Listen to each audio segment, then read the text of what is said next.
저희가 계속해서 하이델베르크 요리문답 살피고 있고 지금은 10계명에 대해서 살피고 있는데요. 오늘은 10계명의 6계명에 대해서 살펴보도록 하겠습니다. 6계명 여섯 번째 계명이 무엇입니까? 살인하지 말라입니다. 살인하지 말라라고 하는 계명은 좀 우리와 거리가 먼 것 같습니다. 아마 저도 그렇지만 이 자리에 계신 분들 중에서 누군가를 죽여본 경험이 있지는 않으시지 않습니까? 그래서 자유롭다 이렇게 생각할 법한 계명인데요. 하나님께서 왜 우리에게 살인하지 말라라고 명령을 하실까요? 그 이유는 우리가 하나님의 형상으로 지음을 받았기 때문에 그렇습니다. 모든 사람은 다 하나님의 형상입니다. 비록 아담과 하와의 죄로 인해서 그 형상이 도무지 알아보지 못할 정도로 비참하게 일그러지긴 했지만 저와 여러분 그리고 세상에 있는 수많은 사람들은 뭡니까? 하나님의 형상이라는 것입니다. 그래서 살인해서는 안 된다라고 하나님께서 명령을 하십니다. 하나님의 형상을 깨뜨리는 일이고 하나님의 형상을 죽이는 일이기 때문에 그러합니다. 창세기 9장 6절 말씀에서 이렇게 말씀합니다. 노아의 홍수 사건 이후에 이렇게 말씀하는데요. 함께 창세기 9장 6절 말씀 읽도록 하겠습니다. 시작. 다른 사람의 피를 흘리면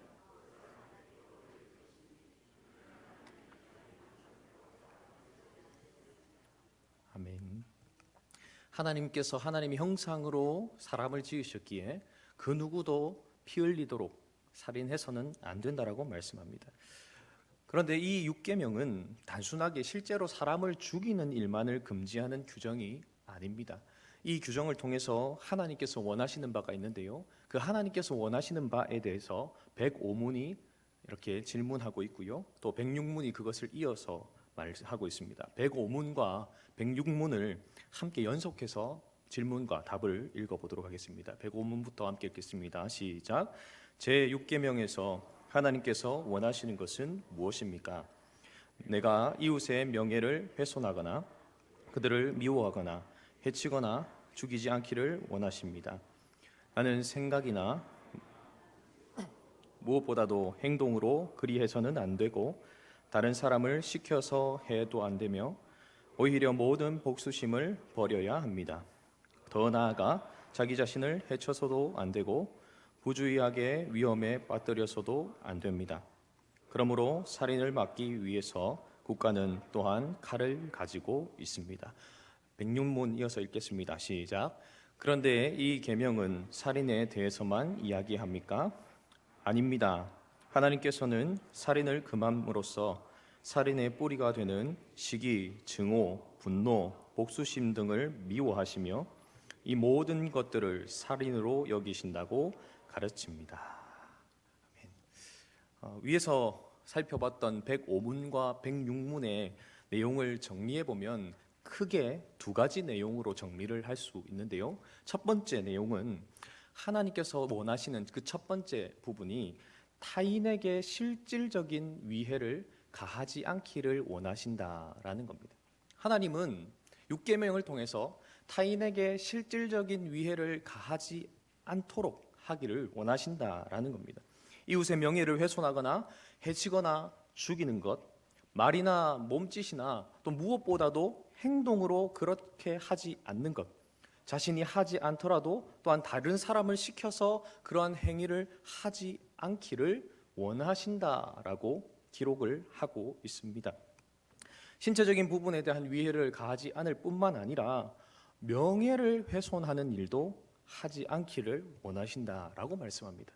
그릇된 소문을 이렇게 퍼뜨리거나 아니면 악의적인 의도, 나쁜 의도를 가지고 어떤 사람에 대해서 이야기를 해서 그 명예를 실추시키는 것 역시 살인을 행하는 것, 6계명을 어기는 것이라고 말씀합니다.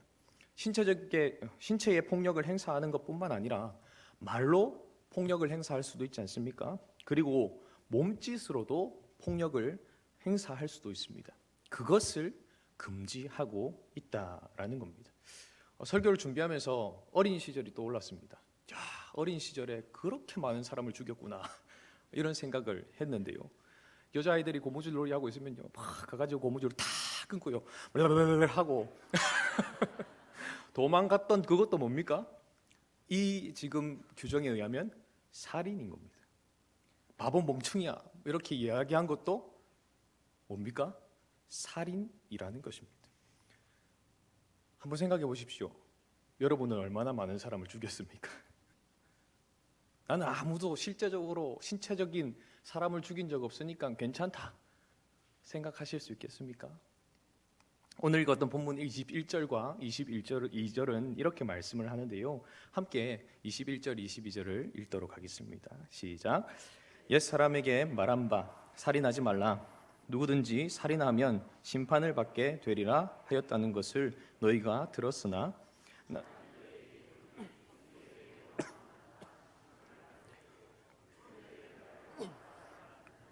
공의에 잡혀가게 되고 미련한 놈이라 하는 자는 지옥불에 들어가게 되리라. 아멘. 예수님께서는 살인하면 심판을 받게 된다라고 배운 사람, 실제적으로 사람을 죽이는 것이 살인이고 그러한 자는 심판을 받게 된다라고 배운 사람들을 향하여서, 형제를 향하여서 분노를 표출하는 자, 형제를 대하여서 라가, 즉 지능적으로 떨어지는 자라고 표현하는 자, 멍청하고 미련하다고 비방하는 자, 그 모두가 살인한 자이며 심판을 받게 된다고 말씀을 합니다. 신체적, 정서적, 정신적으로 위해를 가하는 모든 경우가 살인에 해당한다라는 것이죠. 하나님께서는 이러한 모든 일을 행하지 않는 것을 원한다라고 오늘 105문과 106문은 가르치고 있습니다. 그렇다면 두 번째 큰 카테고리로 6계명을 통해서 하나님이 원하시는 것은 무엇입니까? 그것은 타인을 향해서 부정적인 감정을 품지 않기를 원하신다라는 것입니다. 이 부정적인 감정이라는 것은 단순히 미워하는 것뿐만 아니라 모든 복수심이 거기에 해당됩니다. 그리고 106문은 뭐라고 답을 하고 있습니까? 살인의 뿌리가 되는 시기, 증오, 분노, 복수심 등을 하나님께서 미워하신다라고 말씀하고, 이 모든 감정을 가지는 것 역시 살인에 해당한다라고 가르치고 있습니다. 행동으로 표출되는, 그래서 그 뿌리가 되는 감정조차 하나님은 저와 여러분에게 그걸 다스려라 라고 말씀하고 있습니다. 왜 그렇습니까? 그 감정을 다스리지 못하면 그 감정이 말과 몸짓과 행동으로 표출되게 되기 때문에 그렇습니다. 누군가를 향하여서 미운 마음이 있으면 나도 모르게 외면하는 말과 말투가 나오고 또 몸짓과 행동이 나오게 됩니다. 시기하는 마음이 있으면 나도 모르게 배척하는 말과 말투, 또 악의적인 비방, 그런 모습들이 나오고 또 행동하게 된다라는 겁니다. 결국 그러한 모습이 그 사람을 죽이는 일이 되기 때문에 감정을 다스리라라고 말씀합니다. 아담과 하와가 하나님을 향한 반역, 자신이 하나님 태처럼 되고자 하는 일을 저지르고 난 이후에 에덴에서 쫓겨났습니다. 그 에덴에서 쫓겨난 그들이 아이를 낳았습니다. 가인과 아벨을 낳았죠. 그리고 그 아들들 사이에서 어떤 일이 일어났다고 창세기 4장은 말씀합니까? 살인이 있었다라고 합니다. 가인이 동생 아벨을 죽였습니다. 그런데 그 사건이 있기 전에 하나님께서 가인을 찾아가셔서 이런 말씀을 하시는데요, 창세기 4장 7절 말씀을 쉬운 성경 번역으로 한번 읽어보도록 하겠습니다. 함께 읽겠습니다. 시작. 내가 좋은 마음을 품고 있다면 어찌 얼굴을 들지 못하겠느냐? 내가 좋은 마음을 품지 않으면 죄가 너를 지배하려 할 것이다. 죄는 너를 다스리고 싶어 하지만 너는 죄를 다스려야 한다. 아멘. 가인이 좋은 마음을 품고 있지 않다는 것을 하나님 아셨습니다. 그래서 그를 찾아가셔서 권면하시고 경고하고 계십니다. 좋은 마음을 품지 않으면 죄가 너를 지배하게 될 것이고, 죄가 너를 지배하게 되면 잘못된 일을 할 거다. 그러니까 너 조심해야 돼. 죄를 다스려야 돼. 그렇지 않으면 그 죄가 너를 삼켜버릴 거야 라고 경고를 하나님이 하셨습니다. 마음을 지키라는 것이었습니다. 그런데 가인은 어땠습니까? 그 마음을 지키지 못했습니다. 죄가 그를 삼키려고 하고 있는데 그 삼키려고 하는 것을 뿌리치지 못하고 그 죄에 의해서 삼켜진 겁니다. 그래서 동생인 아벨을 쳐서 죽이게 되었다라는 것이죠. 주 안에서 사랑하는 성도 여러분, 실질적인 행동이나 말, 몸짓으로 이웃을 상하게 하는 경우는 우리에게 있어서 드물 겁니다. 그런데 타인을 향해서 부정적인 마음을 품고 우리 마음 안에서 그 이웃을 수없이 죽이고 있지는 않은지 한번 살필 수 있는 오늘 이 시간이 될 수 있기를 간절히 소망합니다. 사랑하는 여러분, 왜 이것 하지 말라고 하나님께서 원하고 계신다라고 말씀할까요? 누구를 위한 일입니까? 그 상대방을 위한 일입니까? 그렇지 않습니다. 그 마음을 품는 자신, 우리를 위해서 하지 말라고 말씀하고 있습니다. 여기에서 우리는 6계명에서 해쳐서는 안 되는 대상에 대해서 생각을 하게 됩니다. 하나님께서 6계명을 통해서 이웃만을 해치길 원하는 것이 아닙니다. 누구도 해치지 않기를 원합니까? 자기 자신도 해치지 않기를 원합니다.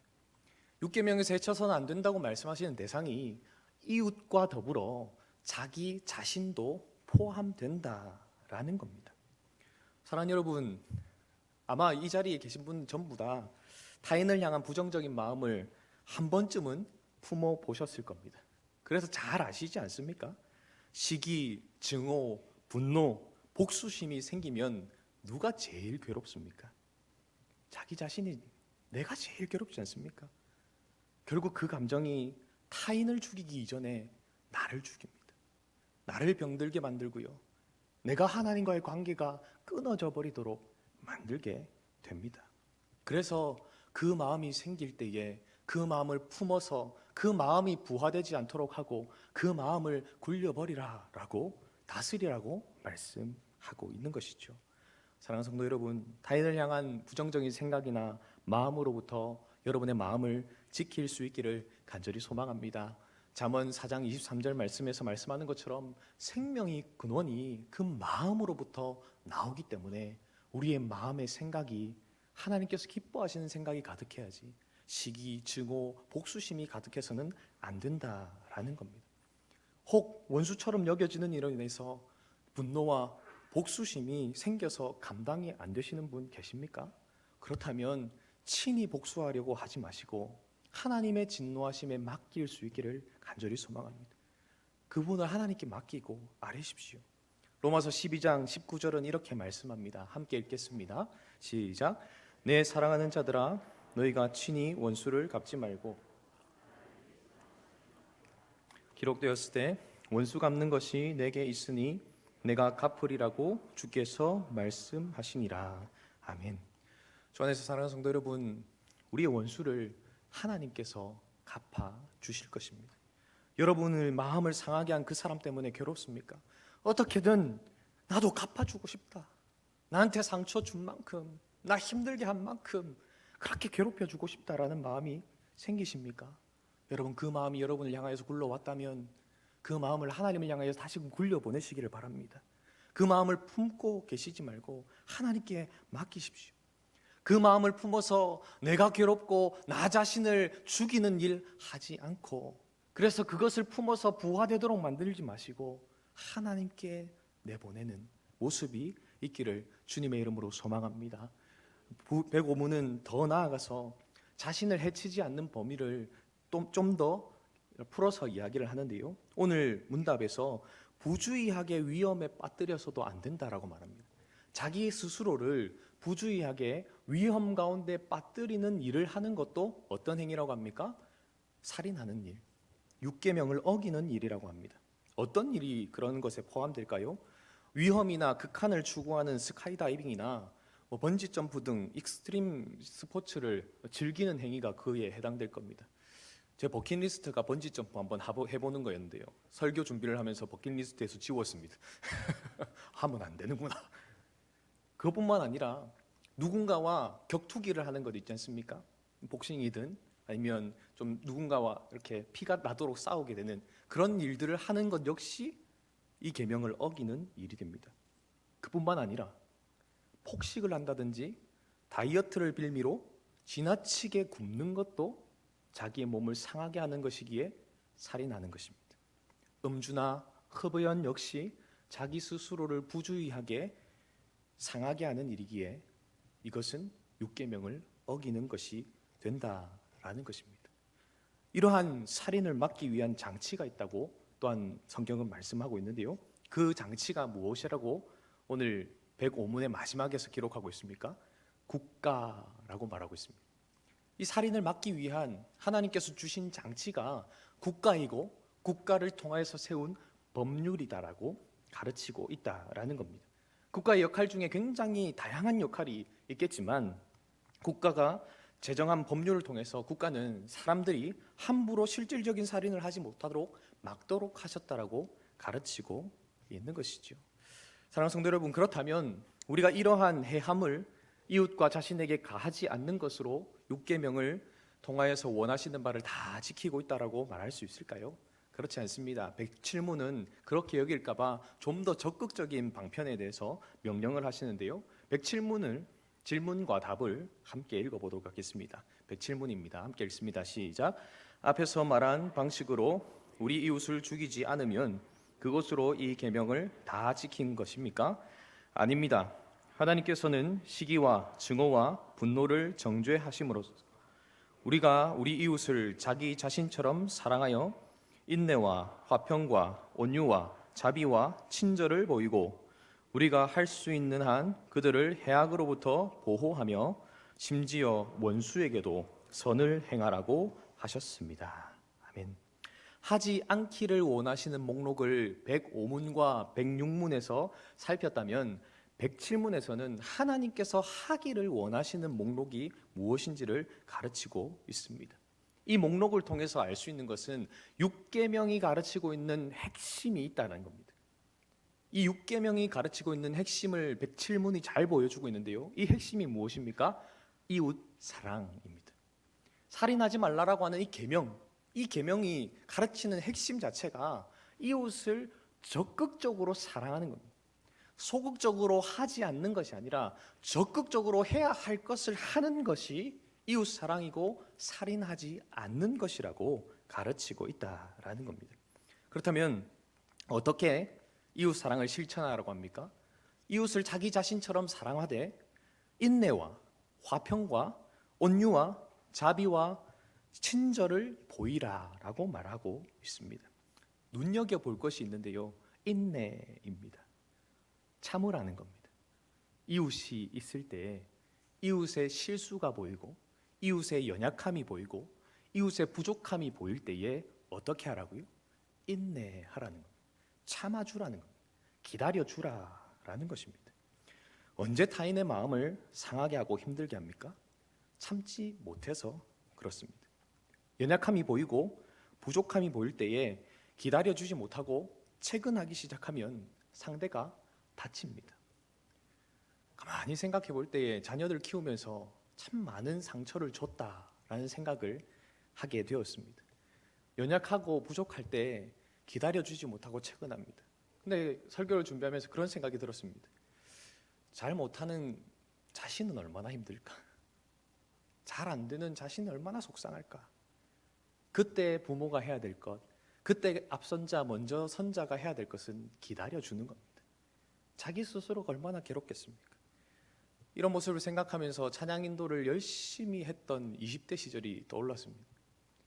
그때 찬양팀 친구들에게 얼마나 상처를 줬는지 모르겠습니다. 늘 못하면요, 왜 연습을 안 해왔냐부터 시작해서 그것밖에 연주를 못하느냐 별의별 소리를 다 했거든요.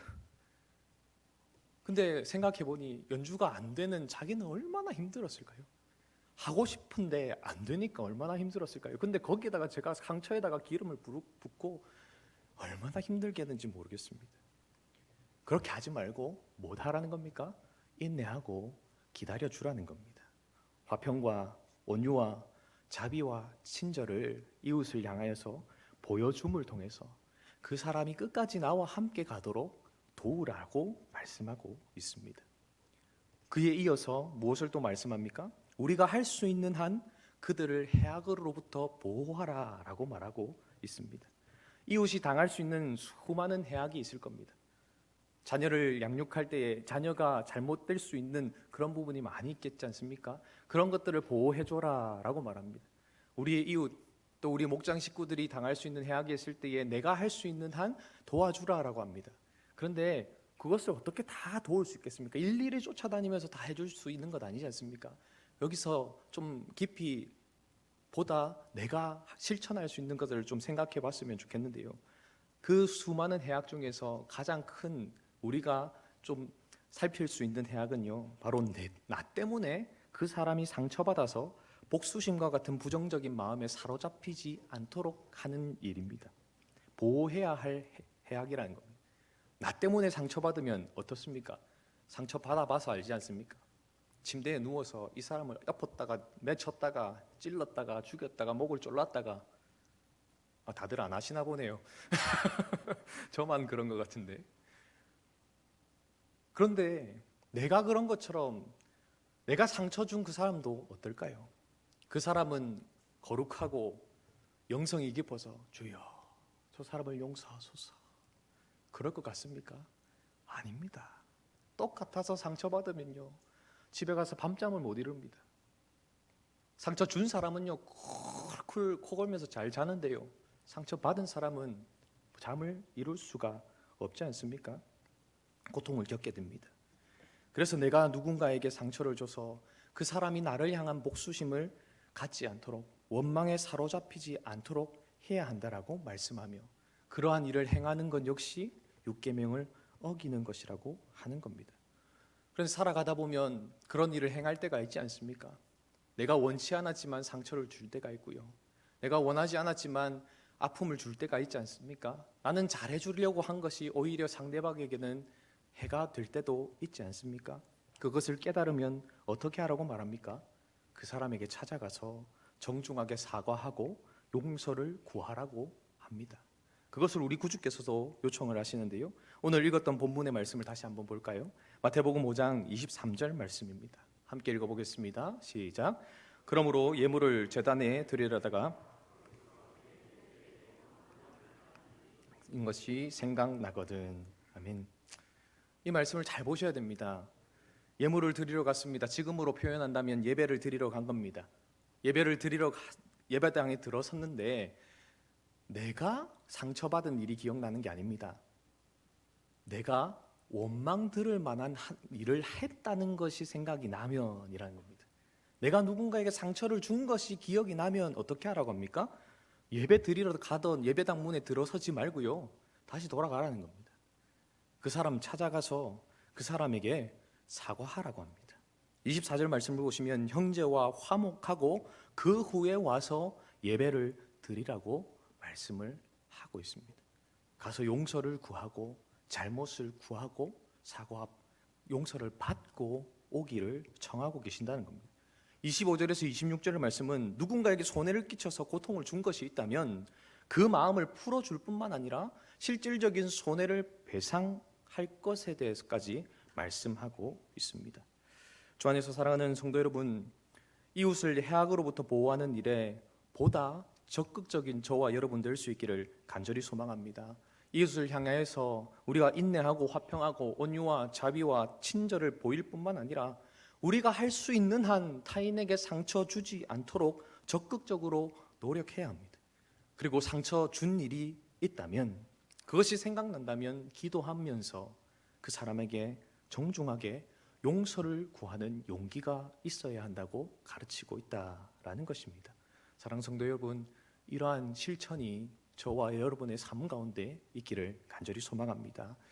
오늘 107문의 마지막 내용은요, 살인하지 말라라는 계명이 있어서 완성에 해당되는 것인데요, 뭐라고 마지막에 표현하고 있습니까? 심지어 원수에게도 뭘 행하라고요? 선을 행하라고 말씀하고 있습니다. 이것에 대한 구주의 가르침이 있습니다. 누가복음 6장 27절과 28절 말씀입니다. 함께 읽어보겠습니다. 시작. 그러나 너희는 너희 원수를 사랑하며 너희를 미워하는 자를 선대하며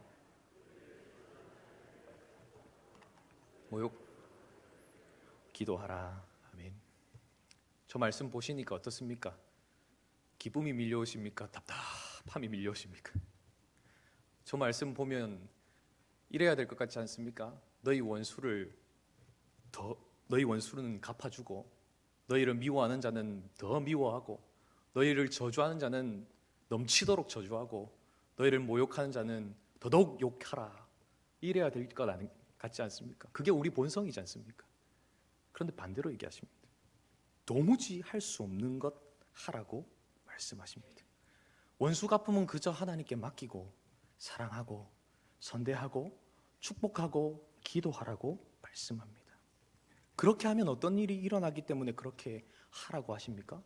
그 원수가 그토록 미워했던 그 사람이, 그토록 나를 저주하는 그 사람이, 그토록 나를 모욕하는 그 사람이 우리의 친구가 되고 우리의 동력자가 된다고 말씀합니다. 상상할 수 없는 일이, 상상할 수 없는 기적이 일어난다는 것입니다. 사랑하는 성도 여러분, 지금 우리가 하나님의 동력자, 하나님의 자녀, 하나님과 친밀한 관계를 맺는 자로 살고 있지 않습니까? 그런데 저와 여러분이 원래 어떤 존재였습니까? 하나님에게 있어서 어떤 존재였습니까? 하나님의 원수였습니다. 하나님을 지극히 미워하는 자였습니다. 하나님을 모욕하는 자였고요, 하나님을 저주하고 원망하는 자였습니다. 하나님의 형상대로 지음받았으나 그 형상대로 살아가는 삶은 살지 않고 반역을 일삼는 그런 존재였습니다. 하나님의 형상인 자기 자신을 미워할 뿐만 아니라 하나님의 형상인 타인을 끊임없이 죽이는 그런 육계명을 어기는 존재였습니다. 그런 우리를 위해서 온전한 하나님의 형상이신 구주 예수님께서 이 땅에 오셨습니다. 그리고 원수인 우리를 위해서 십자가에서 돌아가셨습니다. 모욕하고 저주하던 자를 위해서 그 일을 행하셨다라는 겁니다. 그래서 로마서 5장 8절과 10절은 이렇게 말씀합니다. 함께 읽어보겠습니다. 시작. 우리가 아직 죄인 되었을 때에 그리스도께서 우리를 위하여 죽으심으로 하나님께서 우리에 대한 자기의 사랑을 확증하셨느니라. 곧 우리가 원수 되었을 때에 그의 아들의 죽으심으로 말미암아 하나님과 화목하게 되었은즉. 아멘. 도무지 하나님과 화목할 수 없는 자였는데 우리 구주께서 우리를 위해서 십자가의 죽으심을 통하여서 그렇게 되었다라는 겁니다. 그리고 구주께서 그렇게 행하심을 통해서 일그러져 버리고 도무지 알아볼 수 없는 하나님의 형상인 우리가 회복된 하나님의 형상 되도록 하셨습니다. 그래서 사도 바울은 골로새서 3장 10절에서 이렇게 말씀합니다. 새 사람을 입었으니 이는 자기를 창조하신 이의 형상을 따라 지식에까지 새롭게 하심을 입은 자이라. 아멘. 주 안에서 사랑하는 성도 여러분, 이미 우리는 새 사람을 입은 존재가 되었습니다. 하나님의 형상을 따라서 모든 부분에 있어서 새롭게 하심을 입었습니다. 우리가 살아가는 우리의 삶의 모습을 보면 여전히 안 바뀐 것 같습니다. 여전히 옛사람인 것 같고 헌사람인 것 같습니다. 하지만 진리는 뭐라고 말합니까? 너는 새 사람을 입었다. 너는 하나님의 형상을 회복했다라고 말씀하고 있습니다. 그렇기에 우리는 회복된 하나님의 형상다움을 드러낼 수 있어야 합니다. 완전한 하나님의 형상이신 구주께서 행하셨던 것처럼 말입니다. 사랑하는 여러분, 도무지 용서되지 않는 원수가 있습니까? 생각만 해도 치가 떨리는 하나님의 형상인 그 누군가가 있습니까? 용서해야 한다라는, 사랑해야 한다라는 성경을 읽고 설교를 들으면 그 구절이 치워졌으면 좋겠고, 하나님 알겠는데 그 사람만큼은 나가 용서를 못하겠습니다 생각하는 사람이 있습니까? 누군가를 용서하는 일 참 어렵지요. 도무지 안 될 것 같습니다. 목사님, 해보려고 했는데 안 됩니다. 그게 지금 여러분이 가지고 계신 심정 아닙니까? 그렇게 씨름했는데 안 돼서 그냥 포기하신 분들도 계시지 않습니까? 사랑하는 성도 여러분, 하나님의 형상인 그를 죽이지 마시고 살려보지 않으시겠습니까? 그를 미워해서 하나님의 형상인 자기 자신을 더 이상 망가뜨리고 죽이지 마시고 회복된 하나님의 형상의 아름다움을 나타내 보시지 않겠습니까? 우리 힘으로는 도무지 할 수 없다는 것을 인정하면서 그분에게 손을 한번 내밀어 보시지 않겠습니까? 구주께서 우리를 사랑하신 그 사랑, 구주께서 우리를 용서하신 그 용서를 따라서 그 원수조차도 사랑해낼 수 있는 은혜를 오늘 이 밤 구해보시지 않겠습니까? 그것을 통해서 참 하나님의 형상이신 구주를 닮아 용서를 실천해낼 수 있는 저와 여러분 될 수 있기를 간절히 소망합니다. 그 원수를 사랑해내게 하시는 은혜를 경험함을 통해서 상처와 괴로움과 고통에서 여러분을 건져주시고 죽을 것 같은 그 미움의 시간에서 여러분을 빼내신 그 하나님의 은혜를 누릴 수 있기를 주님의 이름으로 축복합니다. 그래서 원수였던 우리를 사랑하시는 그 사랑을 통해서 우리가 하나님과 화목하게 된 존재로서 동력자가 되고 하나님의 자녀가 되고 하나님의 사람이 되게 하신 것처럼, 그 놀라운 은혜를 입은 것처럼 원수였던 그 사람을 도리어 내 인생에 있어서 가장 소중한 사람, 내 인생에 있어서 없어서는 안 되는 동력자로 만들어낼 수 있는 은혜가 저와 여러분에게 임하기를 주님의 이름으로 소망합니다. 내가 할 수 없습니다. 그래서 구해야 합니다. 주님 그 은혜를 주십시오. 그 사람이 원수가 아니라 내 평생의 동력자가 되는 은혜, 그 사람이 날마다 내 마음을 괴롭게 하는 사람이 아니라 그 사람이 내 마음을 시원케 하고 행복하게 하는 그 사람이 되는 은혜를 주십시오 하고 기도할 수 있는 이 밤 되기를 주님의 이름으로 소망합니다.